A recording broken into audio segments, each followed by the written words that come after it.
আসুন বানিয়ে ফেলি চটপট ম্যাগি। ম্যাগি বানাতে প্রথমে কড়ায় তেল গরম করে দিয়ে দিলাম কুচনো পেঁয়াজ আর লঙ্কা, কুচো কুচো করে কাটা লঙ্কা দিয়ে ভালো করে নাড়াতে থাকুন। নাড়াতে নাড়াতে একদম যখন এটা লাল লাল রকমের হয়ে আসবে, একটু খেয়াল রাখতে হবে যাতে লাল লাল হয়ে আসে। তারপর দুটো ডিম দিয়ে দিন।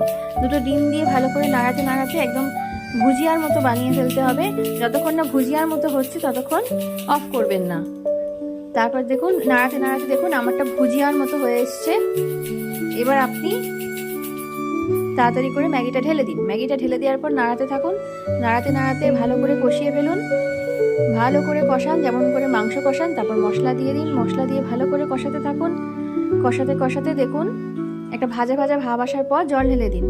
জল ঢেলে বেশ কিছুক্ষণ, যেমন ম্যাগি 10 মিনিট রেখে দিলেই হয়ে যাবে আপনার ম্যাগি তৈরি। নিন, এবার গরম গরম পরিবেশন করে দিন। বানিয়ে ফেলা হলো কষা ম্যাগি।